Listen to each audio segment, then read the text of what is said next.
জিন্দাবাদ জিন্দাবাদ আল্লাহর আইন চাই, ছাত্রদের শাসন চাই, আল্লাহর আইন চাই, আল্লাহ বিআর চাই, বিআর চাই, বিআর ছাড়াও উপায় নাই, বিআর চাই, বাস্তবায়ন করতে হবে। এর দ্বিতীয় দাবি, আগামী জাতীয় সংসদ নির্বাচনের আগে লেভেল প্লেইং ফিল্ড তৈরি করতে হবে।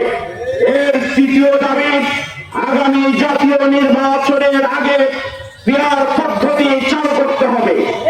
এরপর চতুর্থ দাবি, ফ্যাসিস্ট সরকারের যত খুন, রাজধানী, দেশবর্দী যত গরম চুক্তি হয়েছে তার বিচার করতে হবে এবং জাতীয় পার্টি সহ 14 দলের নিবন্ধন বাতিল করে দেশে একটি অবাধ গণতান্ত্রিক সরকার ব্যবস্থা পুনঃপ্রতিষ্ঠার দাবিতে আজকে আমাদের এই কর্মসূচি শেষ করছি।